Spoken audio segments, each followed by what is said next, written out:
It's not about, sorry.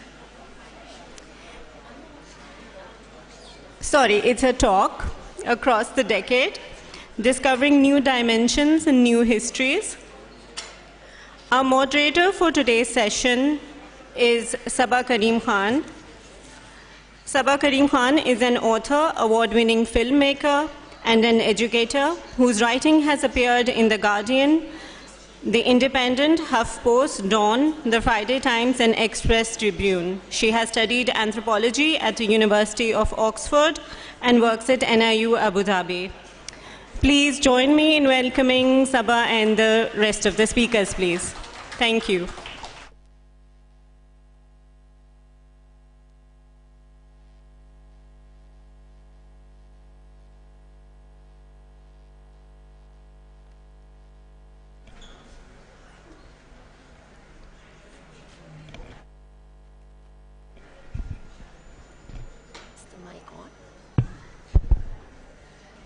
Good afternoon, ladies and gentlemen. Assalamu alaikum, and a very warm welcome to our session titled Across the Decades, Discovering New Dimensions, New Histories. It is my distinct privilege to be in conversation with three very inspiring writers today, Kamila, Shamsie, Maniza, Naqvi, and Omar, Shahid, Hamid. Please join me in welcoming them to KLF. They need absolutely no introduction, so I'm going to skip that part and get into the heart of the conversation. So I want to start by talking about braiding the personal with the political, which each of you do in your writing. We're talking about political events, we're talking about seemingly real-life characters, and yet the novels never veer into becoming sort of didactic or preachy at any point. At their core, all three of them are telling a really intimate and profoundly personal story. Kamila, maybe I'll start with you. I read that you've said that a lot of what you're doing in a novel is trying not to hit people over the head with a sledgehammer, and I loved that.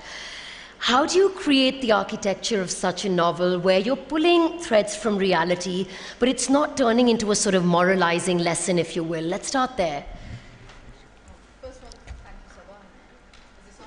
No. No. Yes.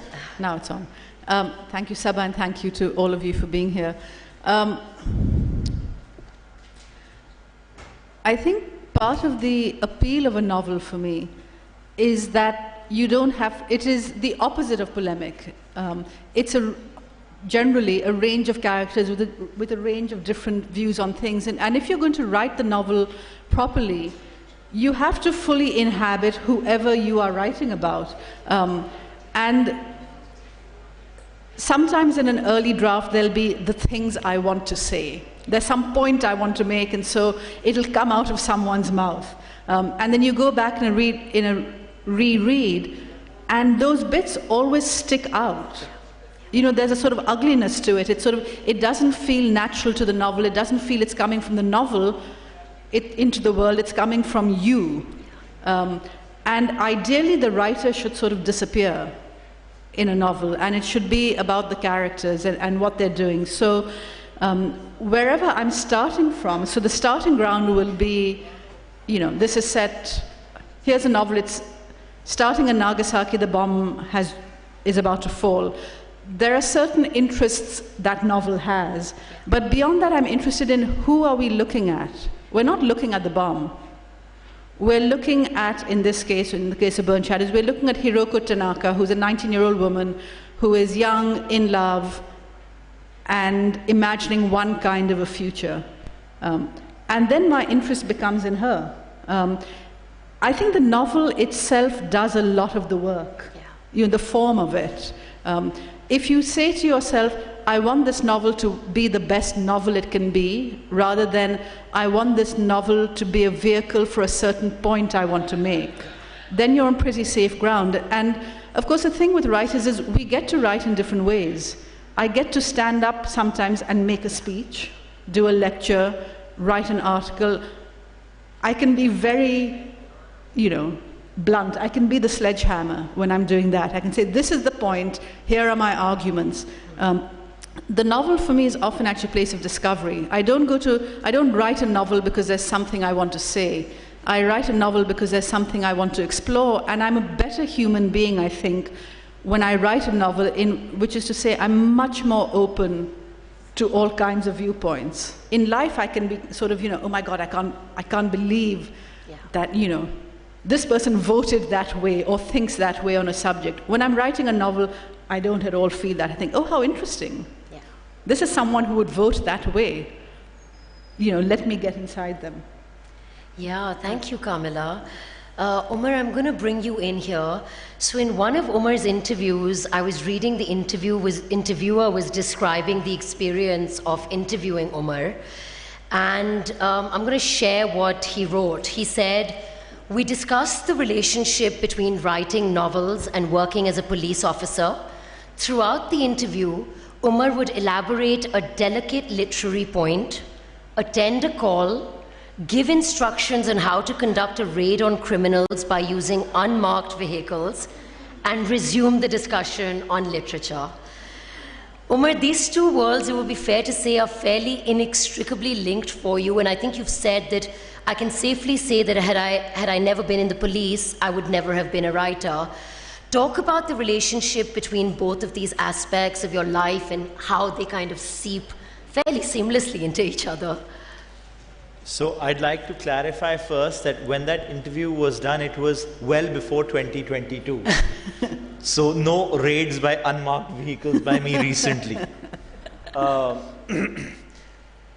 I honestly believe that my one career led to the other because I never had that sort of drive to be a novelist or a writer. It's that I stumbled upon it, and I found the stories, right? So, and as Kamila says, that it's never been, writing for me has never been trying to push an agenda, because I think that makes for bad writing. I think, when, as Kamila put it, you go on a journey of exploration and you find yourself sometimes in very interesting places which you never thought that you would be in when you started that work. That's the fun of it. And that's the fun of sort of, it's a journey with every single novel and what you look into and how you navigate that space. Yeah, I absolutely, coming back to your question, the two facets of my career are inextricably linked. I wouldn't be one without the other. Yeah. Maniza, you've said, I've been writing since I've literally been on a journey, whether it was leaving Pakistan, it was returning to Pakistan, traveling within this country or beyond. Talk to us a little bit about how your life and history, professional and personal, has informed so much of your writing. Well, I think if I was to pinpoint, I'd have to pinpoint to the first novel, which is Mass Transit, and it's very much located in Karachi. And I think it was pretty much because I am not from Karachi. I started my work career in Karachi, and I traveled all over the city. I never knew that about you. Testament to the fact that now you're a dyed-in-the-wool Karachi. Absolutely. So I literally discovered this city on my own terms, and I could see its physical, social, economic, and very much political landscape in the mid-1980s. And I was working all that through in my, trying to understand it, map it, think through the stories, plus the personal story of a family, again very personal, who's disoriented and dislocated. Remember, this is about now, how many years ago? 1998 is when my first novel got published, so almost 40 years ago. I was still grappling with a family that was dislocated and disoriented from partition. So I was looking at all the dislocations and disorientations in this gigantic city that was magical to me and a mystery to me, and I was looking at it from an outsider's point of view. And I was, I guess, telling the story to myself. I think Kamila just said that, and yes. So I was telling that story to myself, and out of that came mass transit. And I wrote that novel, yes, as soon as I had to leave Karachi, I started to put all of that together. And then, of course, I've had this long career that has me traveling all over the world.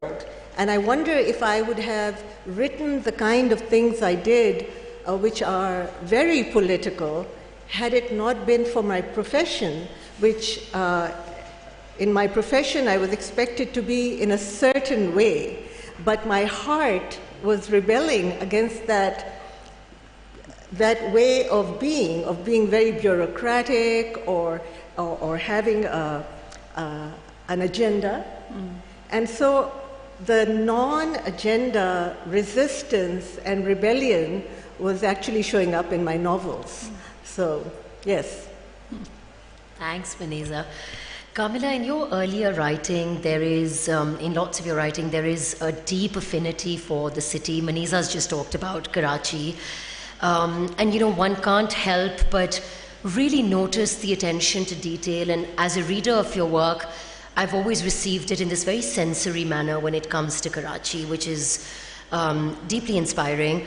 And so in a sense, place is very much protagonist, and I'm talking about Karachi right now, you know, but then subsequently you go on, you explore other directions in your later work, and you come back to Karachi more recently. Talk to us about making that return to one of the places that I imagine you call home. Yeah. So I was talking about this a little bit in a previous session, so forgive me those of you who are hearing it twice. I'll try and do it a little differently. I grew up in Karachi, and actually when I was growing up, and I was writing from the age of 9 or 11, at that point I didn't know how to write about Karachi, because none of the books I was reading, I mean, you know, you think of children's books, they weren't set here. And so I was writing sort of fantasy and other things, and I think it was all a way because I simply didn't know how to be a 13-year-old writing a story set in Karachi. And in you know, the strange ways that the world works, it was when I left Karachi and I went to university in America, and I was missing it. You know, it was sort of bleak, upstate New York winter cold. And I would think a lot about Karachi, and that's actually when I started to write for the first time about it. And it became, you know, so the memory was helpful and necessary. And of course, by then I was reading much more widely, and I could see how all kinds of different landscapes could be a space to write in.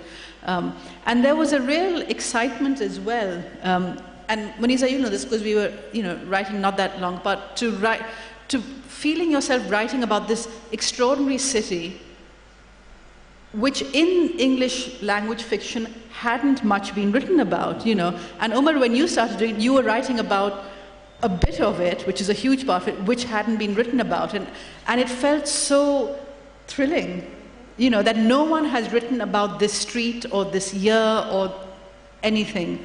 And I couldn't imagine myself doing anything else. And also, although I traveled a bit, Karachi was where I was based. And then Burnt Shadows sort of surprised me, because it was originally supposed to be a Karachi novel with a protagonist who was a quarter Japanese. And then I just got involved in writing about his Japanese grandmother, and suddenly I was writing a novel that started in Nagasaki in 1945. And I think with writing you have to keep finding ways to challenge yourself and push yourself in new direction. And possibly I had been writing about Karachi and particular bits of Karachi. I mean, if you're William Faulkner, you can do it forever, and you do it ever more brilliantly, to write about the same little patch of land. But in my case, I think things started to feel like they were repeating. And I wanted to do something different. And so for a while, even though Burnt Shadows has a section in Karachi, it wasn't the kind of the Karachi I'd grown up in. And then A Garden Every Stone is, the primary city is Peshawar. There are 3 pages in Karachi. Home Fire, it's mostly London. There's 5 pages in Karachi. So I never quite completely got away from it, but I had moved away very much from writing the Karachi I know. And the review I most loved with Home Fire was Mariam Wasif Khan said, you know, here's someone who's always written about Karachi from the point of view of being a Karachi wala. And for the first time, you have this novel in which someone from abroad is coming and looking at Karachi with foreign eyes. So it was a real inversion. And I didn't know that I would ever go back to writing about Karachi in that same way again. But then I was writing a piece about cricket, which is a thing I do from time to time. It was one of the things I'm most loved working on, which is an article on women's cricket in Pakistan, the history of it, which is available on Cricinfo, incidentally, for anyone who wants to know, which is a fascinating story, the development of the women's game. And in my case, it started with the story of these 2 astonishing sisters, Shaiza and Sharmeen, who was so instrumental in getting women's cricket going. And the first match they did was in 1988. And they talked about how important it was that Benazir had just become Prime Minister and suddenly things felt possible for women in a different way. And so they decided, they'd been playing cricket in England, but they decided to have a match in Karachi, which was going to be women versus men. And then the Jamaat found out and staged huge protests, and that match ended up being an all-women's game under huge security. But I started to write the article, and I started to write what it was like to be a young woman in 1988, when 11 years of military rule had ended and Benazir Bhutto was coming to power. And I kind of got the shivers. And I thought, everything I've ever written about Karachi, but I've never written about this, about what it was like to be 15 when that happened and the world felt transformed. And so Best of Friends really comes out of me thinking, I want to write that. And so it was sort of going back to the Karachi of my childhood and telling that story again. I think partly it's about growing older as well. You know, when you're in your 20s and your 30s, you're just looking ahead. And then by the time you're in your mid-40s, you're also looking back and realizing the things that were really significant, which you didn't realize how significant they were.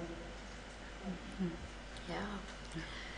Omar, in the election, you're branching out to American politics, in addition to what's happening in Pakistan, of course. Talk a little bit about building out this world and whether it required something additional from you as a storyteller. Kamila said earlier that she's never tried, or her aim is never to try and hit the reader over the head with a baseball bat, or in our case, a cricket bat. A cricket bat, thank you. And I have always done that, except in this book. Because I felt that, you know, if you were to see the news headlines over the last 3-4 years, it was so crazy that you actually had to write, I felt I had to write a book that basically took a sledgehammer to you, and you had to make it funny because people, obviously it's become very personalized, it's become very polarizing, and the only solution was to write a book about a retired porn star who decides to run for president of the United States, and a retired footballer who decides that he is the messiah for Pakistan.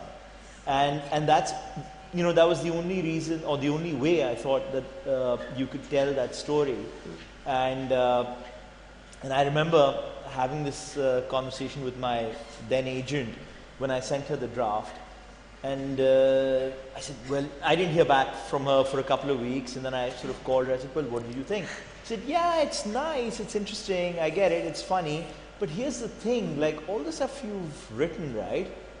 Like Donald Trump has done far more than that. So it's kind of like, yeah, but we've already seen this, been there, done that. So I was like, yeah, you know, actually this is the crazy world that we live in, that I said, right, let's, you know, throw out the most wildest, fantastical things that you could in a book.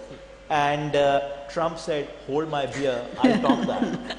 So I was very happy when he won, because it means it's fantastic sales for this book. It keeps running. There's always a silver lining, and Omar has found it for us. Yeah. Maniza, I want to bring you in and talk a little bit about, part of the panel is meant to talk about history and fiction. And you've said, I consider fiction the only way to tell the truth, and it is the counterpoint to written history. If there are facts to be had about places, regions, communities, and cities, you get that through fiction. Talk a little bit about the politics and the complexities of how history gets documented, and of fiction holding potential to dismantle some of that. Wow, what an easy question she just gave me. Better you than me. Okay, so the first thing I just want to say about writing about Karachi in the 80s, it had to be in fiction. Ziaul Haq was still in power, and I had started writing. And while I was exploring Karachi on my own and going in every gully and lane and attending political rallies on my own, now when I think back to it, but I was also reading these wonderful journalists in the Herald, in Newsline, who were very much writing about Karachi and telling us these deep, in-depth investigative stories, which, that were informing me, and I was learning from them.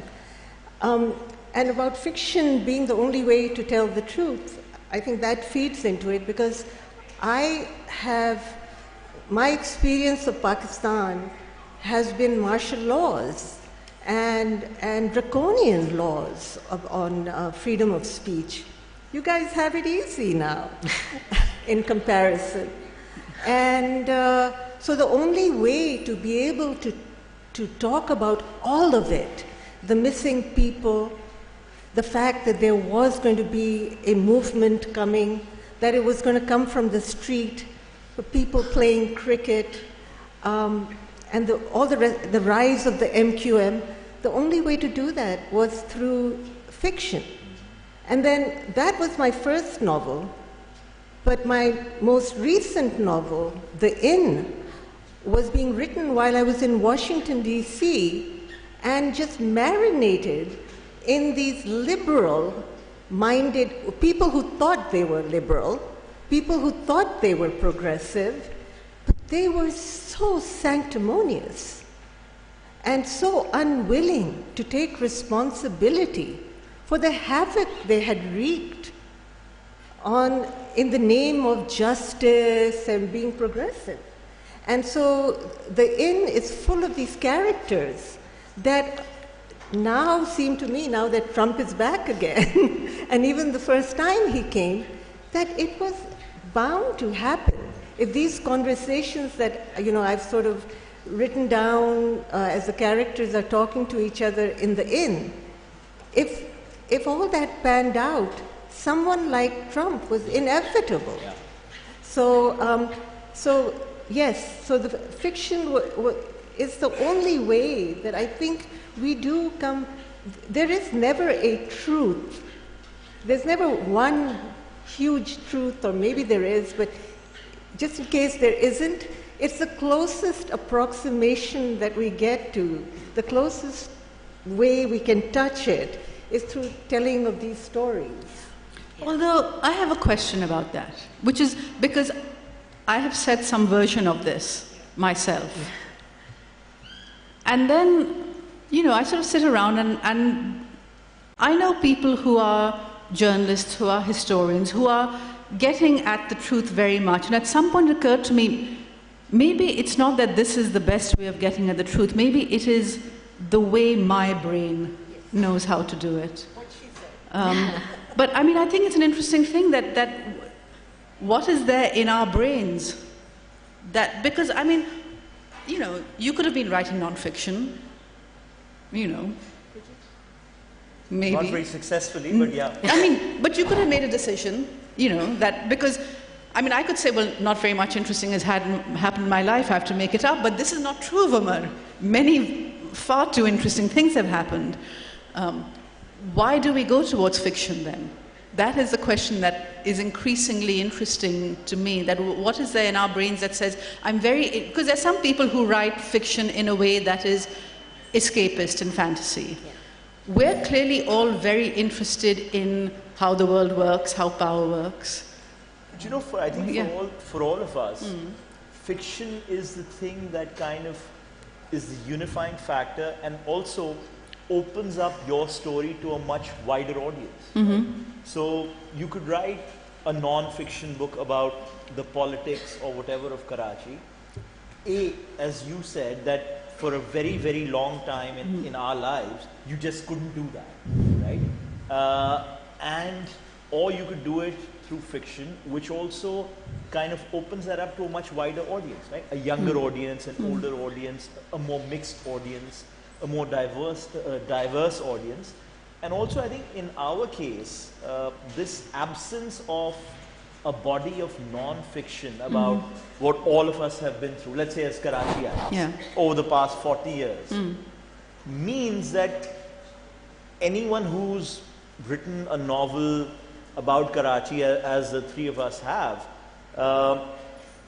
what we contribute sometimes ultimately becomes part of the oral tradition of that place, right? So we may not have been 100% factually correct in what we were writing, but I think future generations will look upon it as part of the history of Karachi in this period, because there is nothing else, right? There's no sort of Bob Woodward book coming out which tells us exactly what was going on in the corridors of power in those times. So it's essentially, we are all you've got. Well, again, I have to say that I have to pay tribute to those people who were writing at that time. Herald, Newsline, were amazing in being able to be so courageous during those days. Absolutely, and fiction, I do believe that our fiction will provide a lens, you know, three very separate lenses to this. To that historical, factual documentation of that period.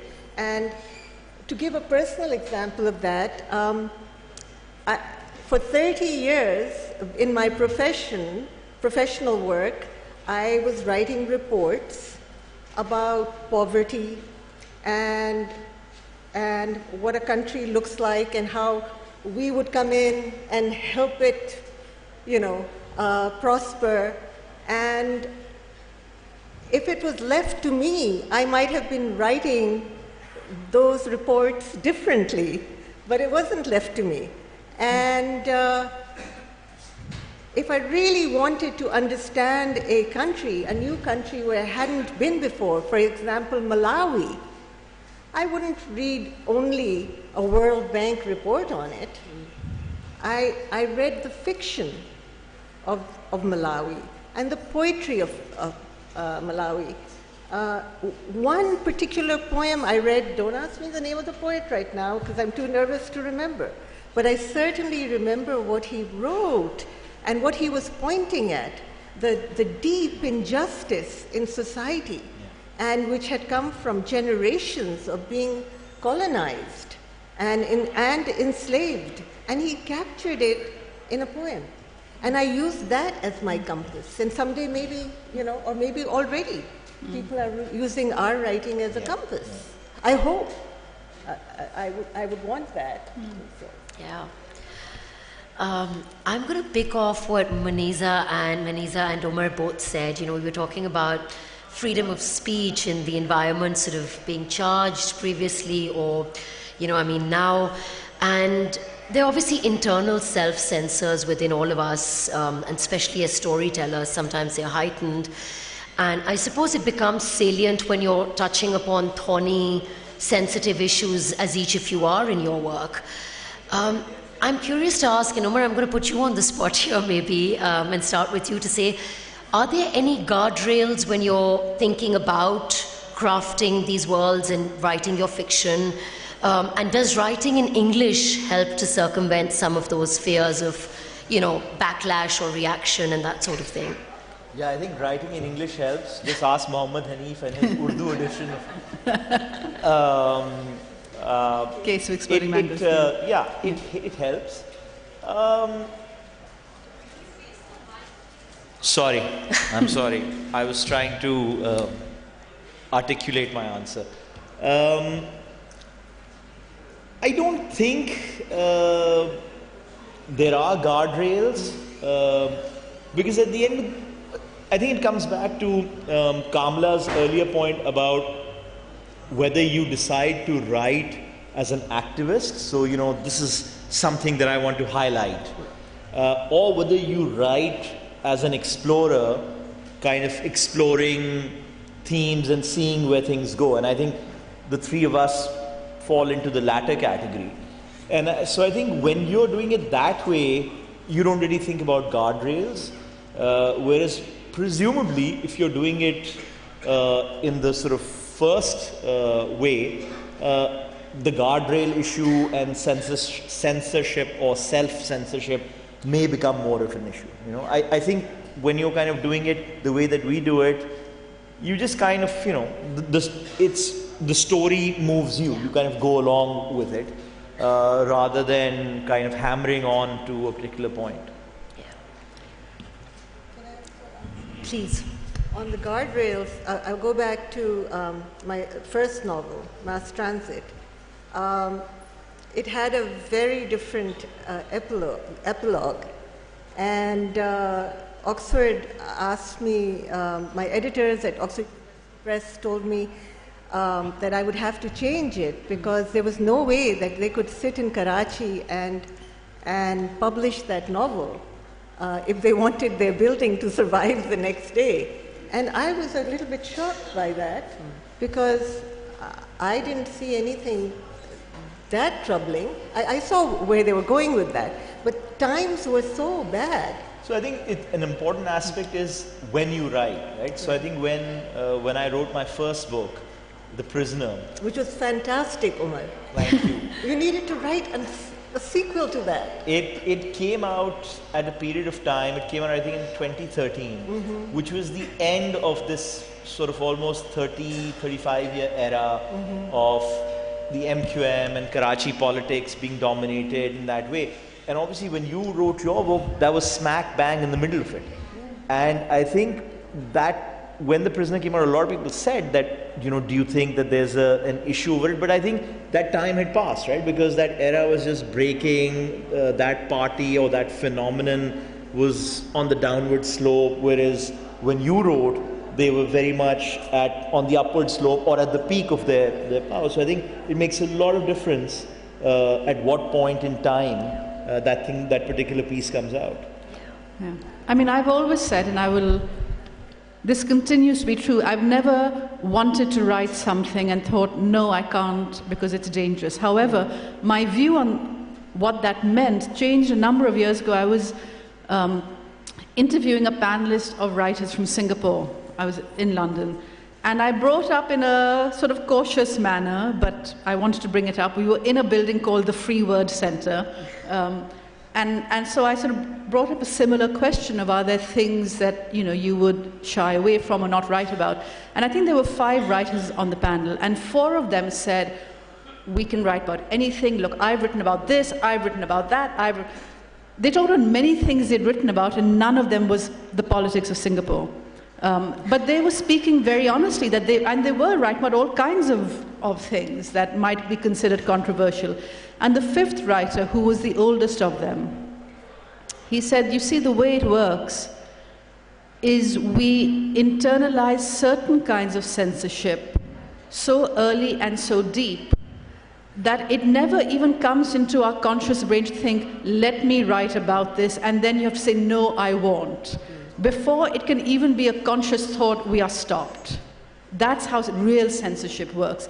There are subjects in this country that we're not writing about. I've never wanted to write about them. And I know I've never wanted to write about them because there's that very deep level of self-censorship that is saying, there are all those other stories you can tell. Go and tell them.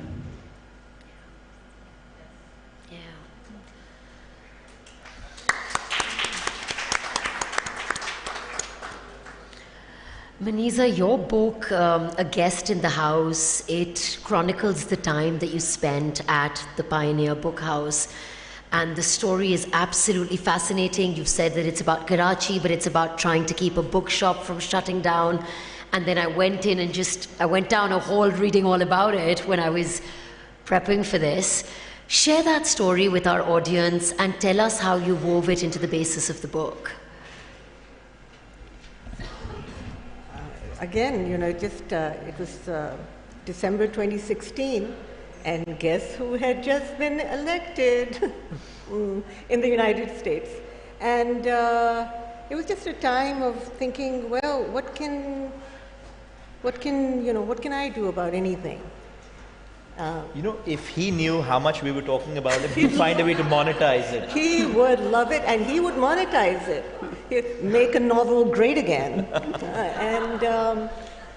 And I was just looking at a news feed, and up popped this article on the oldest bookshop in Karachi closing down. And there was a photo of the outside of the bookshop. And I really don't know what happened to me, but I just felt like I'd been sucked into that photograph. And I thought to myself, there's nothing else I can do, maybe, but this I can do. I can stop a bookshop from closing down. And so I showed up in Karachi. I talked to the bookshop owner, who I didn't know. I'd never been to the bookshop before.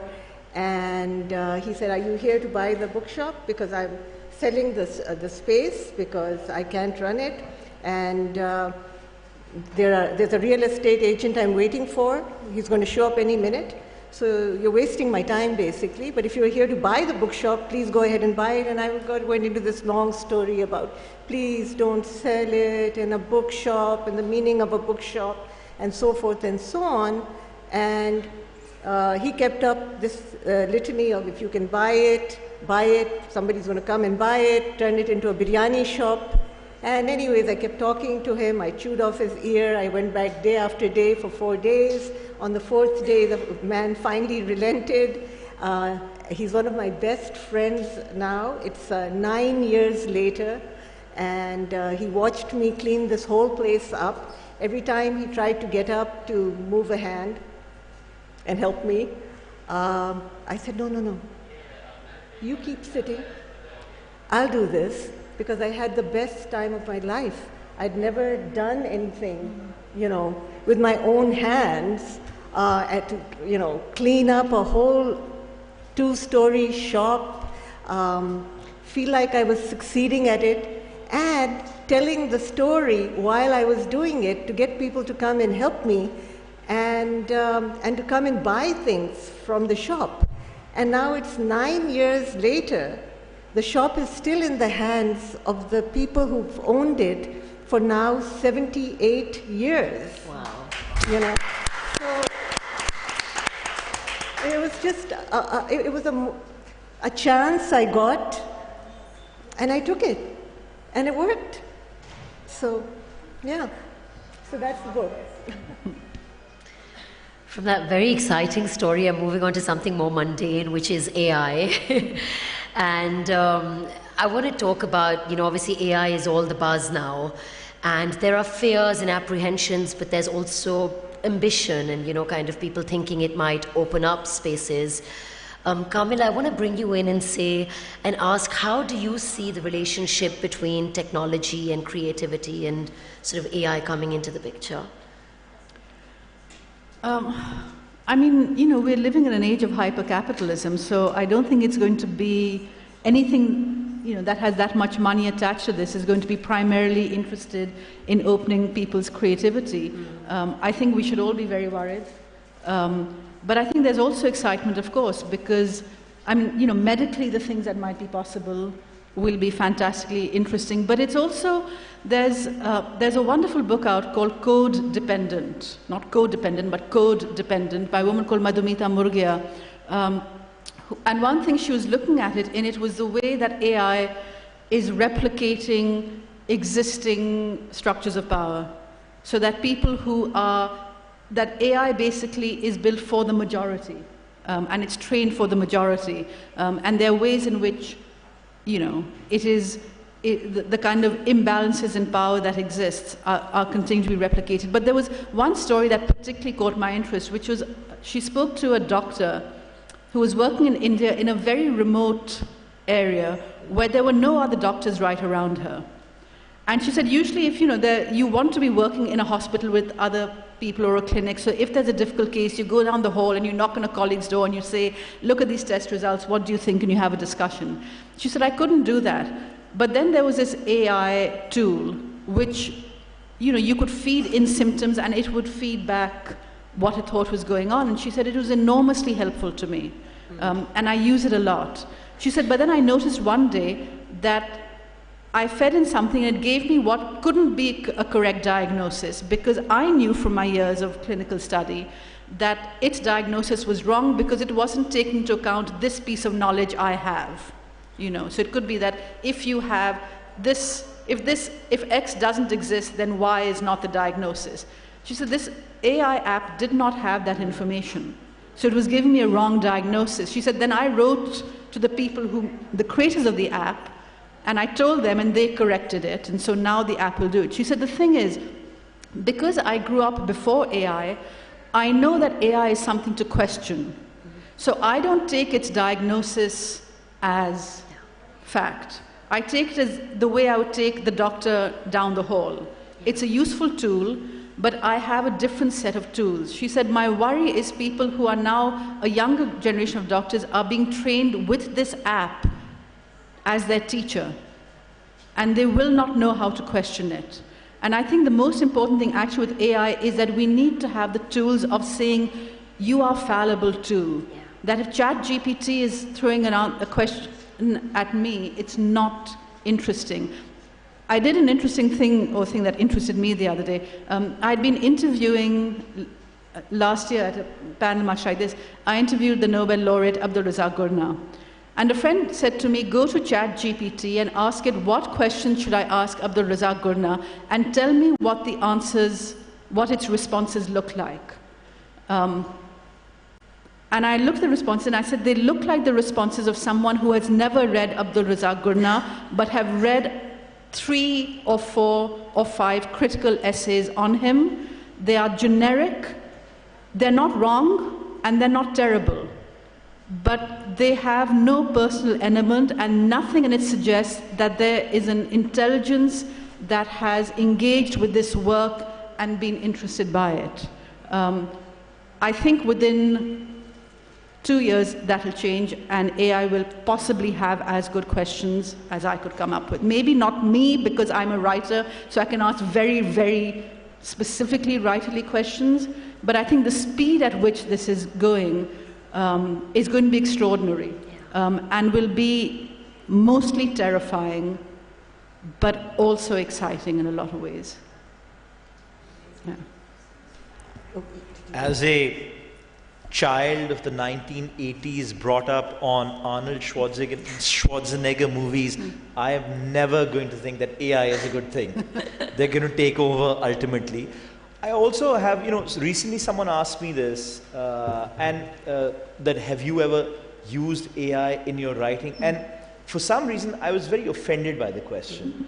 And I kind of went back and I said, well, I was a bit rude to that person. And I went back and said, but why did it bug you so much? But it just did. And I think that's the reason it bugged me so much, was that it's not about, the way that it's sold, that it's not about everybody, a great democratization of writing, that, everyone who has a great idea can use AI to churn out a book. It's not about that. What it misses is that I believe, I'm a firm believer that in literature, whether it's a poem, a book, a short story, whatever, the writer gives a little bit of his or her soul into that. Right? That's what you kind of give away. All of us who've written books have deposited that little amount of our soul into that. And I don't think that just because AI can string together 1,500 sentences, that you can say that it's a useful tool in literature. Again, you know, Kamila's point, it can be fantastic in whatever, medical diagnosis and building electric vehicles or whatever, but it does not have the soul of a writer, right? And that's always going to be my big skepticism about it. That and Arnold Schwarzenegger. He told us what was going to happen. It's happening now. If you can't see it, then I'm sorry. Yeah, I'm really worried. I'm so worried that we're with all this, with all our worrying, we're still handing over to AI everything, even correcting it. That that you didn't think this through, and this is what you missed out on. And as soon as it builds on all of the human emotions and learns all of that, I see human beings quickly making themselves obsolete. I'm not very hopeful, and the only hope I see is that maybe if notebooks and pens and pencils will flourish again, and we will be writing by hand and communicating with each other face to face or by letters, and that maybe even handwritten books will be back in fashion as they were in 5 centuries ago, and calligraphers will be much sought after. Who knows? Maybe that is the future, back to the future, But AI is here, and we should worry, and we should be careful. Kamila, do you want to? No, I just want to say that. And if we're going to go to the Arnold Schwarzenegger version, this is my real fear about AI, is that, of course, the thing that is most pressing in the world is the climate catastrophe. And we're hoping that AI will help us find a way out of that, right? And at some point, when AI has enough tools, which is possibly already now, we're going to say, AI, what can we do? And there's only one reasonable response. The problem is human beings. Get rid of them, and the world is fine. He was Arnold a prophet. Schwarzenegger will be in it. that movie. Yeah. I mean, if you think about it, and you ask all the birds and other animals, and if the trees could talk, who do you think was the virus on this earth, right? And what if AI gets to that conclusion as well? Then we're in trouble. I've got one last question, and then I want to open it up to the floor. And Kamila, I'm going to pose that to you, because I want to end on a hopeful note. And you've said, I'm an optimist about people, but a pessimist about the people who often get to power, especially in populist times. You've said, I don't think I could write the books I write if I were pessimistic about human beings and their potential. Thank you for saying that. My question is simple, Kamila. Is some sense of hope essential to your storytelling and to your worldview? I mean, it must be. You sit down to write, and you are assuming that things like writing matters, that you're assuming there are people, I mean, I do assume that there are people who will want to read, and that if I write, there's an assumption underlying the novel that if you're writing a book in which someone is a murderer, that the world is going to recognize that this is a problematic character.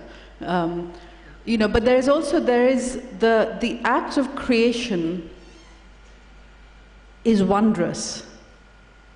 It is, you're sitting there and you don't know how these disparate thoughts are going to come together, and then there's that moment when it comes alive for you. And there is an enormous burst of joy that comes with it. The last year and a half, it's been particularly hard. There's been a genocide on, and there have been a lot of people not saying the word genocide.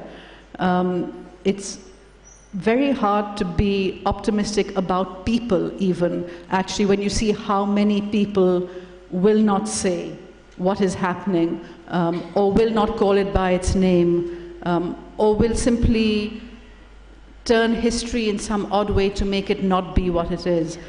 So my optimism about people actually has been far less. But there is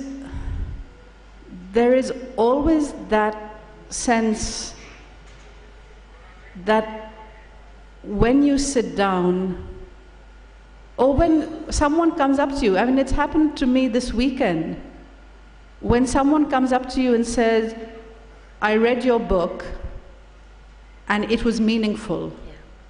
Someone who you don't know, and you have somehow entered their lives in a way that the books you most loved entered your lives. I'm a reader before I'm a writer. I know what it means to be moved by a book. I know that there's something, I'm going to sound silly, there's something very pure about it. There's something uncorrupted about that bit of us that gets moved to tears by music or by literature. And that thing exists in everyone. It's just that reaching that bit of people can feel much harder some years than other years.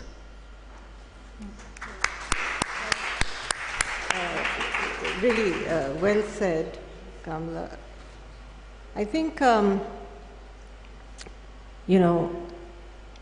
history, written history is actually about murder, and then an attempt to erase that murder, and then an attempt to resist the erasure of that murder. And I think fiction is that attempt to resist that erasure of that murder. And a lot of us, or novels also, take on, head-on, trauma, deep-seated childhood trauma, trauma of families, and they try to shed light where there's tightly closed doors and shut windows and darkness. So that's really hopeful about reading or writing a novel. But we are going through a time when we are watching a genocide unfold, and so many people, students in universities, are being told not to call it genocide, or they won't graduate. That even maybe using the word genocide might be anti-Semitic, or perhaps even saying the word Palestine or Palestinian might be anti-Semitic, which is absurd. And I think the next lot of novels that we will see and I'm sure they're being written as we speak. The poetry is being written, and the fiction is being written, and to resist this erasure of this murder, right? So I'm hopeful about that people will constantly resist. And the novel, for me, is a form of resistance. So that's my take on it.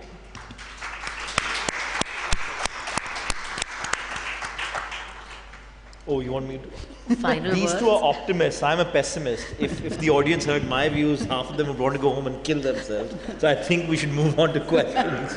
Because the optimists were pessimistic enough, frankly. We don't need a pessimist to be pessimistic. He's Questions? really not. Oh, he's okay. He's really not.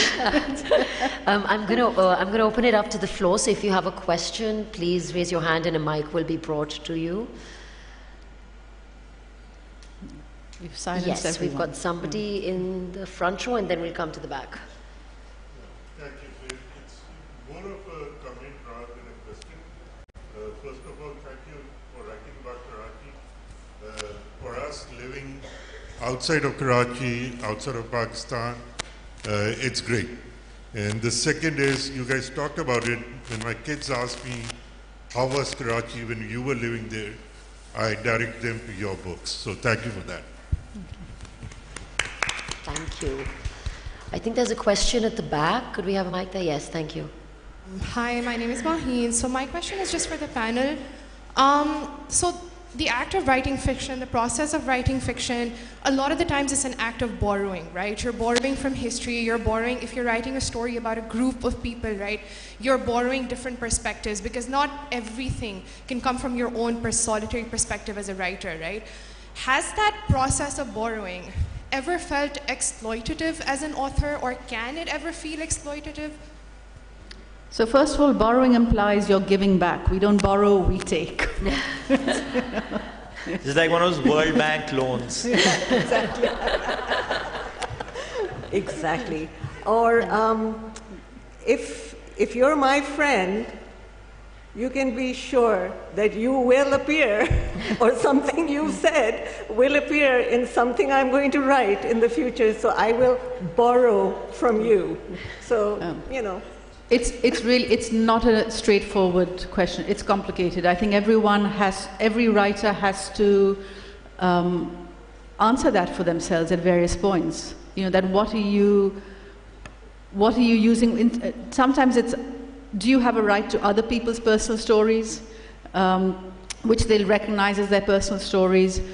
Do you have the right to tell other people's stories in a certain way? I think we all have to figure out what the lines are for ourselves. There are some people who say there are no lines, you know, and that if you're a writer and something is useful to you, you just take it. I think most people also have a sense, you're a writer, but you're also a person in the world, and you have a relationship with your best friend who has told you something very deeply intimate, and that if you put in a book, they will see it as a betrayal, and that's something you want to take into consideration.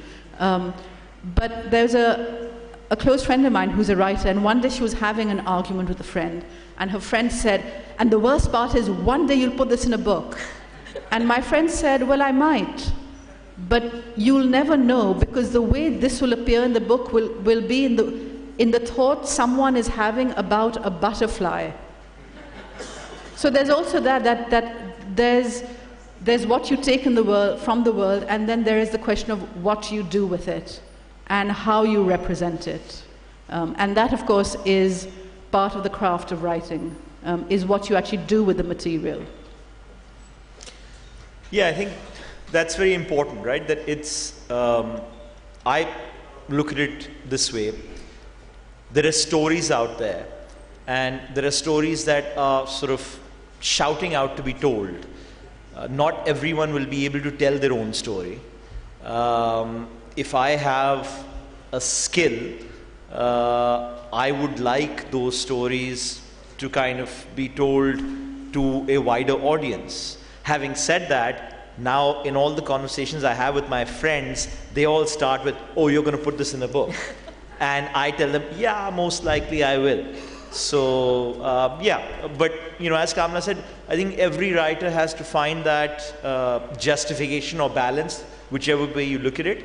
I tend to look at it as, you know, those stories belong to the world, right? So someone has to tell them. Pakistan is the only place I know when people get offended because you haven't put them in books rather than because you have.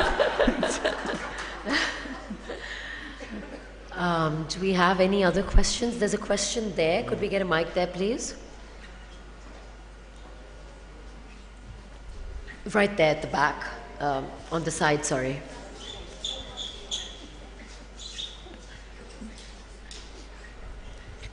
Not really a question, but I really like the point that we discussed AI over here. And I was recently reading the interview of Jeffrey Hinton, the guy who's called Godfather of AI. And he resigned from Google. And what he was saying was that we have already passed the point where we are asking, can the AI take over? He said, the question of will they take over? They can already, because he said that they are not telling you, OpenAI and everyone, that they have already, the computer is itself now writing the code, which is like called the point of singularity that has already crossed. So that's the big question right now. And when Kamila mentioned about us being the virus, there is a very good dialogue in the movie Matrix, which came in '99, and that really hit me at that point in time when Agent Smith took off his mic and spoke to Lawrence Fishburne, his character, and he said, there is a long dialogue, and it's exactly about the humans are the virus. This is the only virus which is destroying its environment. That's a very pertinent point. So it was very good to hear that, and the AI being discussed on this platform. Thank you. Thank you. Morpheus, I believe, was the Lawrence Fishburne character. Nerd alert here. There's a question there, and I'll just come to you after that. Hello, firstly, thank you so much for this talk. It's very eye-opening. My question is similar to Maheen's. I had more of a question on how, as a writer, you are a witness to history in a way, and when you write, and it's about a specific time in history, you contribute to its shaping and how it's perceived. My question is, how do you respect the time that you are writing about, especially as someone who is younger and would like to write about an era way before them? How do you give respect to that? What is the process that you must think of when you go through it?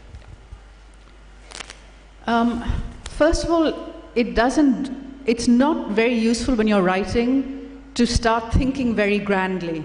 I'm contributing to history, you'll never write. So don't do it. Say, I'm doing my best. I'm writing a novel, lots of people are writing novels. And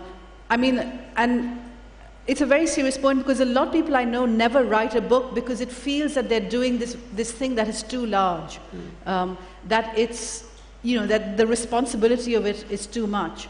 Remove that from yourself. Your responsibility is write the best novel you can.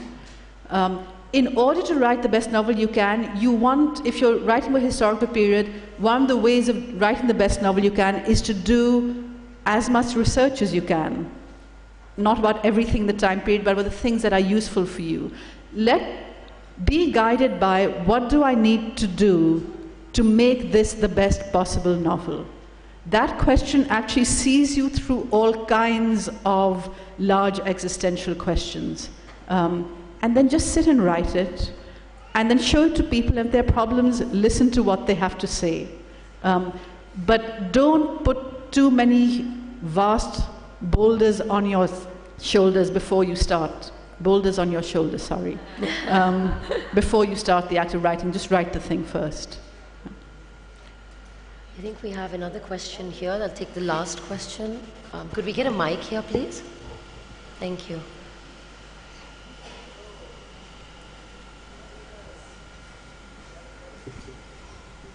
Hi, Assalamu alaikum. It was an amazing session. My question is that how does writing in today's day and age be impacted by AI and the creativity aspect, as to how it can be impacted by technology and AI mostly? लगता है आप late आए ये बात हो चुकी है. Well, I don't know if we specifically answered how it impacts our writing, though. Yeah. Right.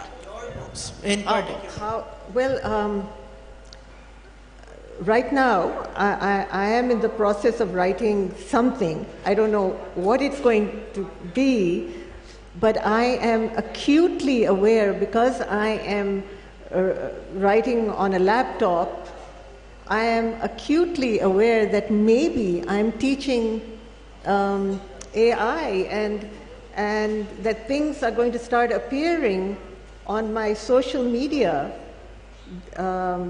talking back to me about, in a way that actually is going to make me say, oh, I was just writing about that. And so I'm worried now as I write, how much of what I'm writing is now just feeding this thing that we have created, and maybe I should be switching over to writing in a notebook. When I said that maybe notebooks are going to come back into fashion, I mean that. I think I'm going to switch over very soon to writing by hand and leave it at that. And I think for me, the question that will come up is, for people who want to use, it's a question of imagination, right? What inspired us all as writers for that matter, what inspired every writer who's ever written, was imagination. Something triggered their imagination and caused them to write these books.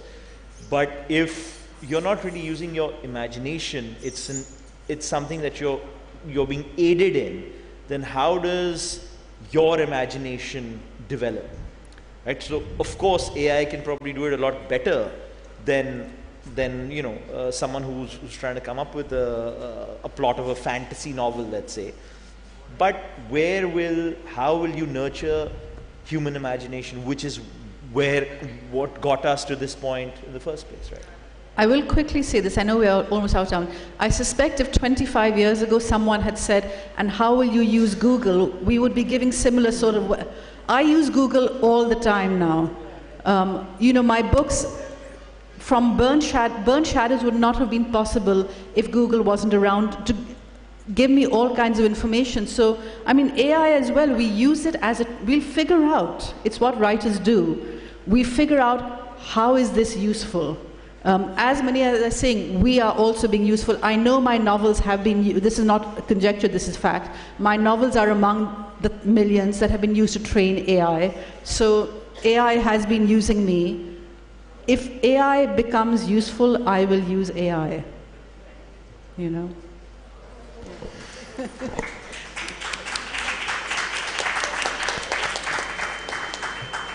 Thank you so much. Thank you. Thank you, Kamila. Thank you, Maniza. Thank you, Omar. And thank you, everybody, for being a part of this conversation today. Thank you to our brilliant speakers for such an insightful session. Ladies and gentlemen,